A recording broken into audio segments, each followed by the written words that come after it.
dans Couleurs, Culture et Patrimoine en direct de Marie-Galante.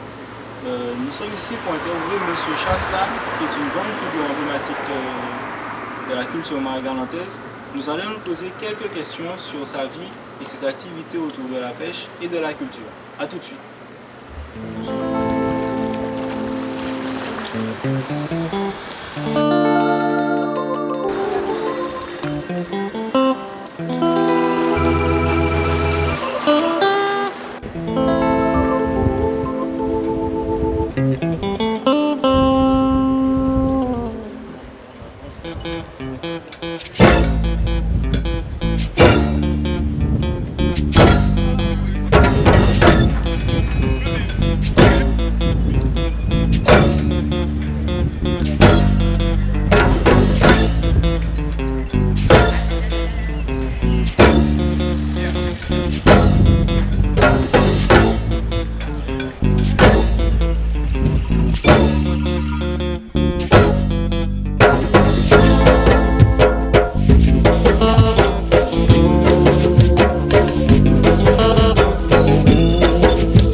Vous me dites de vous parler de ma vie, de les petites expériences peut-être que j'ai de ma vie. Eh bien justement, je suis, vous voyez, je m'appelle Chasla, on m'appelle Chasla Éloi. Chasla Éloi.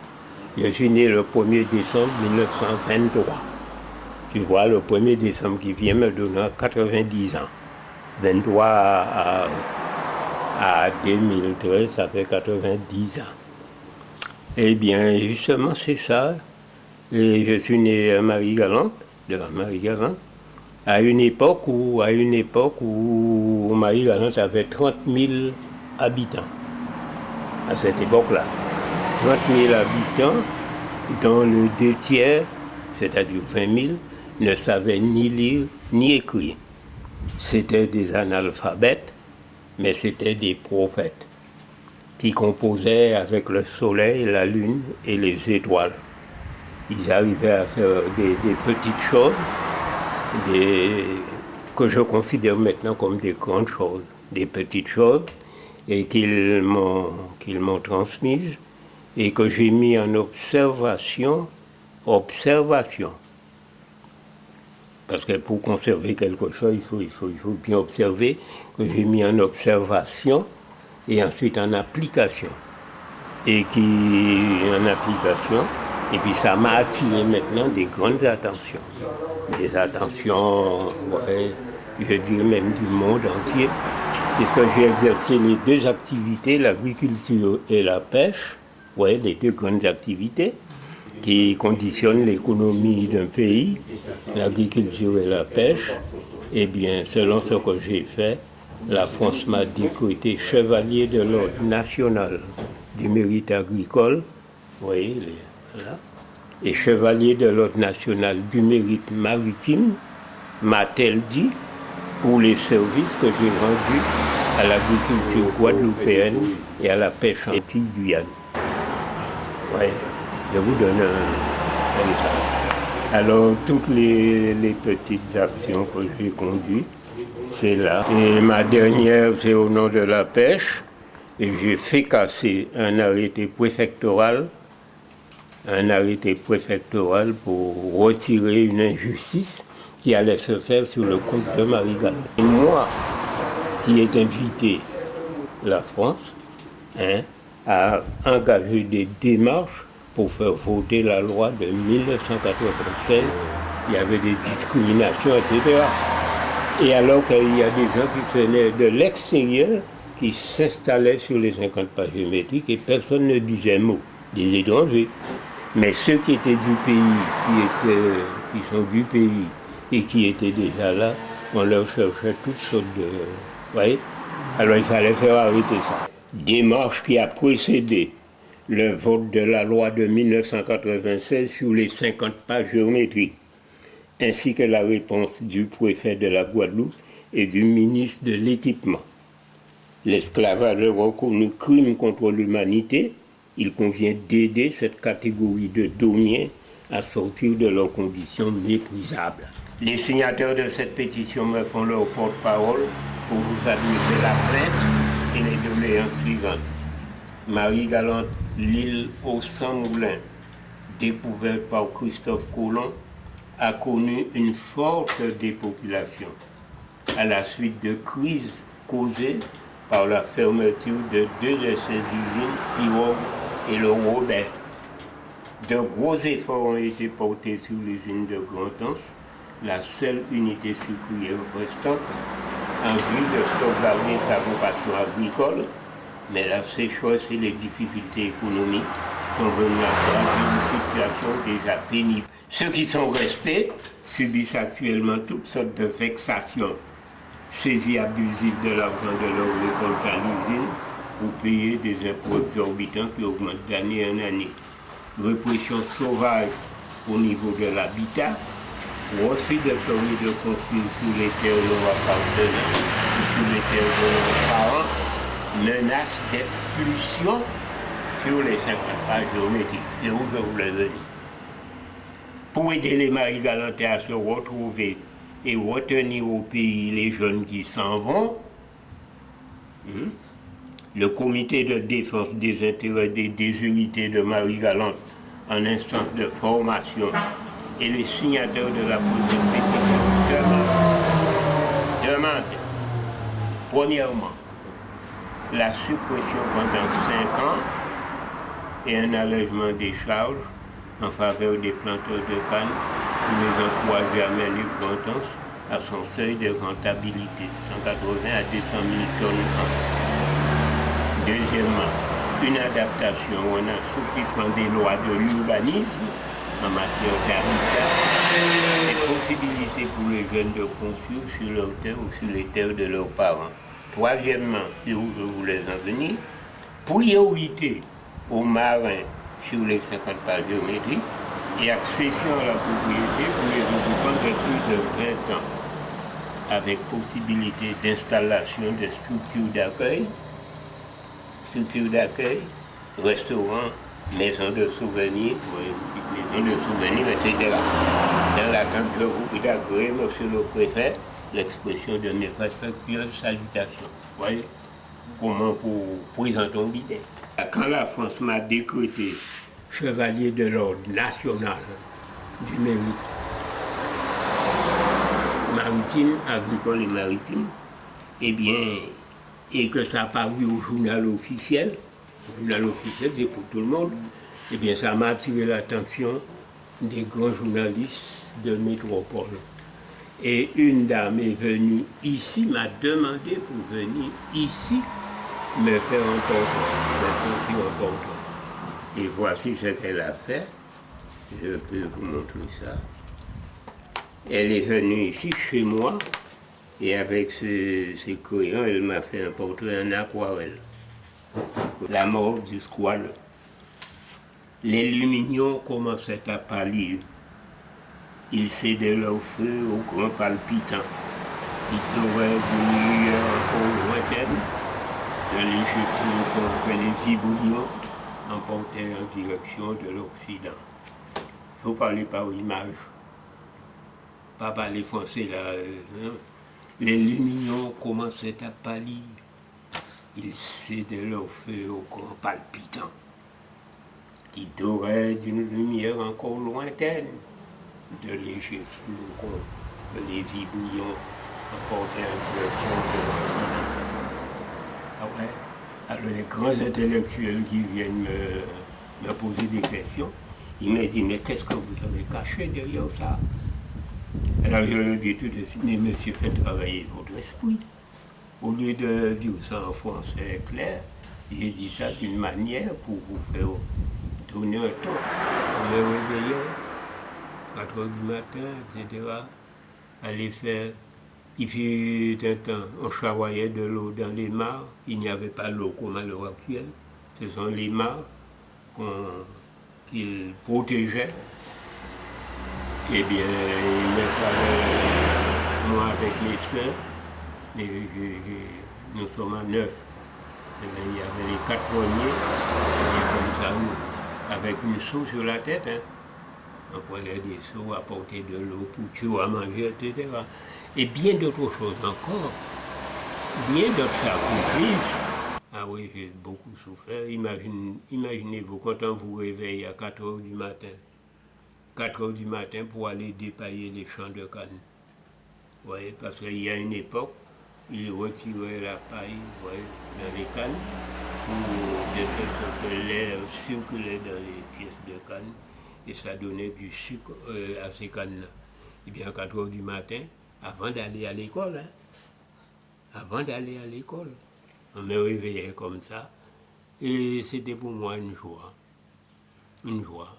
Parce qu'à 4 heures du matin, on voit encore les étoiles, on voit, etc. Eh bien, ils m'ont responsabilisé. Ils n'ont pas gâté, moi. Ils m'ont responsabilisé. Et oui, ils m'ont responsabilisé. Je les remercie. Le conseil que je donne aux jeunes, c'est essayer de se responsabiliser. Hein, se prendre en main.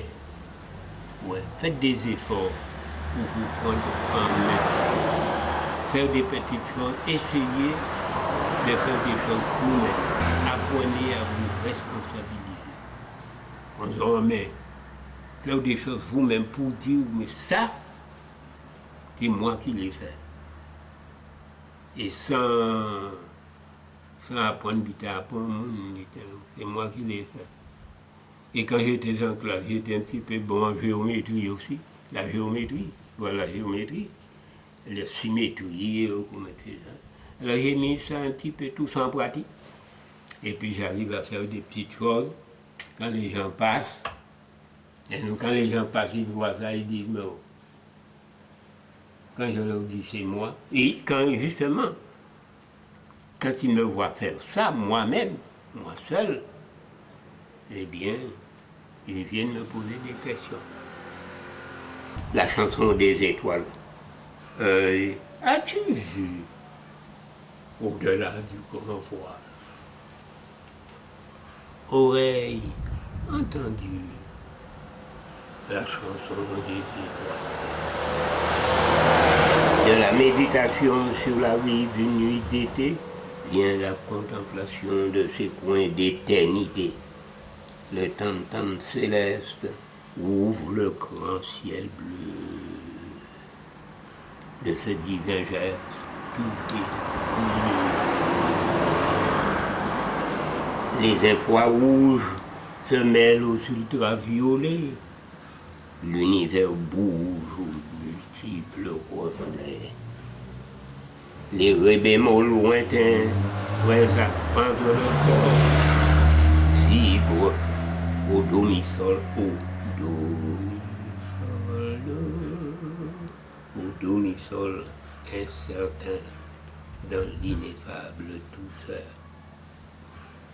L'œil n'a jamais vu la marée sidérale, l'oreille entendu la chanson des étoiles.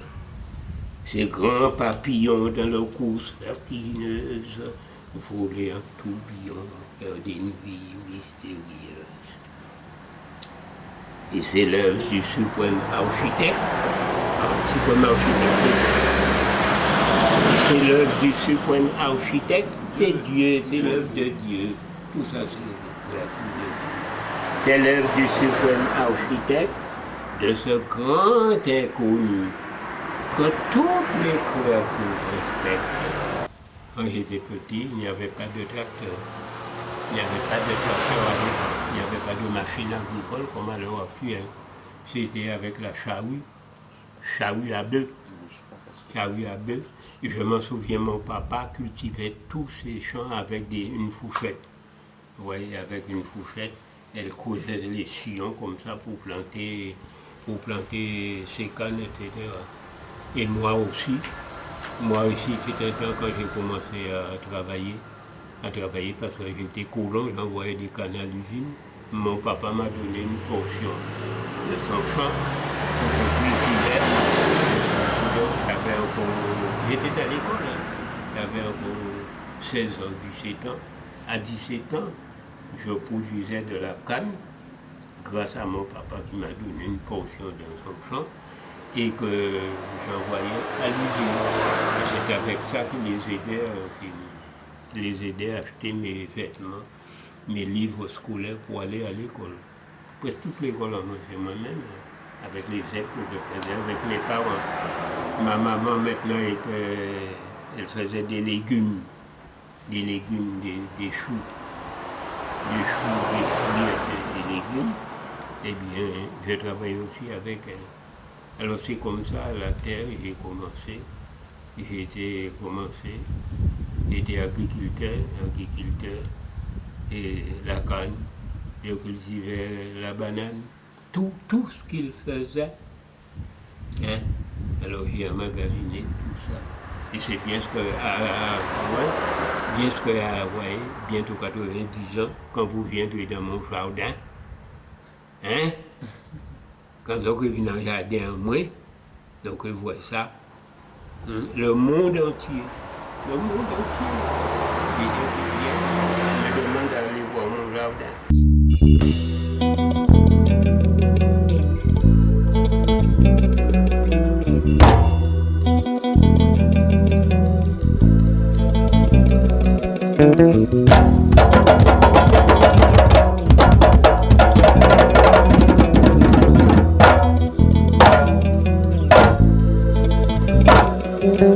Longtemps nous est marqué, on partit dans te vle y aille trop vite. Pas chanter vle faire chimé là ensemble, parce que premier là que yon médaille en or. Mais là, on a trouvé, yon obligé exploiter yon frère, ou exploiter yon mine, après exploiter yon métal. Les machines en place à nom, les vrais ou fines servir des médailles. Et à présent, on besoin de mettre l'ordre.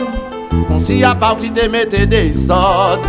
Pas j'ai trouvé médicaments à la mort. C'est un seul putain qui a fait ralentir. Oh, aïe aïe aïe. Et à présent, on besoin de mettre l'ordre. Oh, aïe aïe aïe. On s'y a pas qui te mette des ordres. Oh, aïe aïe aïe. Pas j'ai trouvé médicaments à la mort. Clé à quoi, clé à qui ça, clé à qui ça, clé à qui ça, clé à quoi, clé à quoi?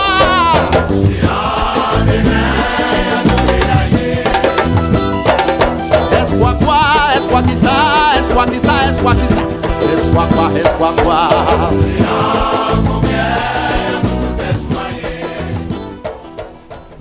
C'est une plante très ancienne. Vous voyez, je l'ai planté petit, tout petit, un petit pied. Regarde. Vous voyez. Et ça donne des branches. Et on disait qu'autrefois, c'est dans ces branches-là qu'on pendait des esclaves.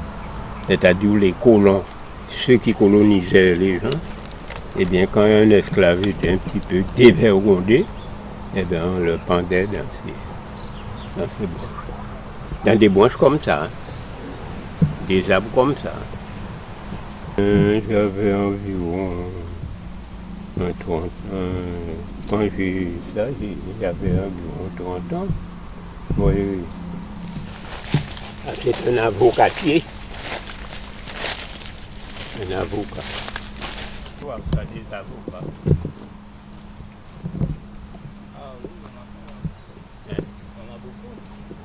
Le pied là, ça,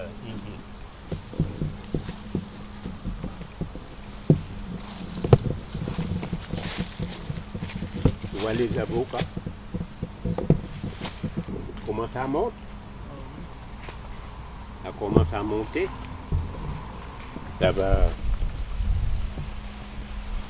grossir. Ouais, les petits pieds de fouille à pain, eh bien, ce sont les racines de gros fouille à pain comme ça.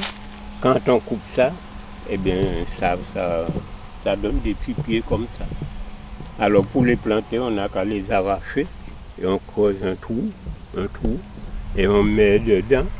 Eh bien, ça pousse, ça donne un pied. Les petits pieds de fouille à pain. Tu vois, on n'a qu'à arracher ça et planter ça à un autre endroit. Et bien tout de suite, ça grandit.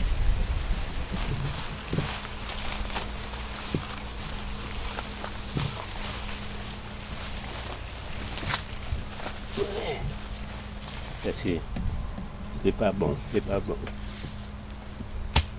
Tu vois, ça commence à donner des petits. Regarde. Des petits abricots qui commencent. Ça va grossir. Et peut-être tu vois, un abricot. C'est moi qui ai planté ça. Comment elles sont? C'est quoi comme variété de canne? Et c'est une canne grise. On l'appelle canne grise.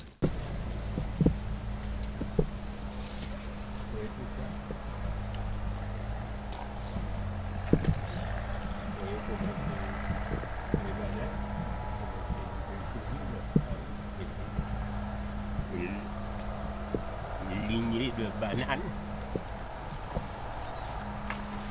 Tu vois la salse pareil. Tu vois la lignée de salse pareil.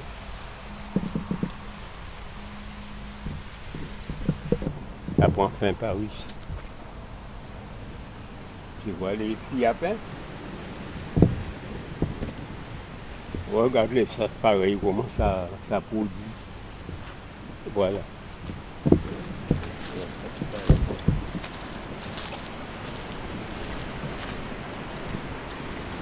Oui, ce sont des petits. Ah, ça commence à tomber. Oh. Ça commence à tomber. On a qu'à un trou, on met ça et ça grandit. Oui, les petits qui tombent. Alors les gens qui veulent planter, s'il y a des gens qui veulent planter, ils n'ont pas venir comme ça. On n'a qu'à creuser un petit trou. Donc avec ces petites feuilles-là, ça pousse. Chaque, tu vois. C'est petit, tu vois la racine qui commence. Donc il suffit de couper, de mettre en terre. Oui, en terre. Et après un an, c'est déjà haut. Tu vois. Là, ça c'est pareil. Comment ça produit? Ça envoie une grande fleur. Et ensuite, ça donne des fleurs. Et au bout des fleurs maintenant, petit à petit, il y a des petits pieds qui sortent comme ça. On n'a qu'à prendre ça, on n'a qu'à mettre ça en terre, un trou, et puis ça grandit. Ça prend combien de temps pour pousser? Un an. Hein? Un an à peu près.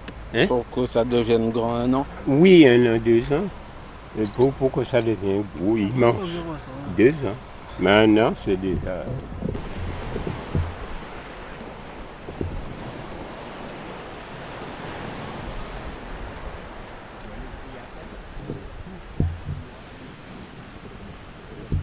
Planter un arbre, cueillir un fruit, assembler des mots qui deviennent poésie. Tout cela, il le fait simplement, consciemment. Philosophe, il l'est peut-être. Alchimiste, il l'est sûrement.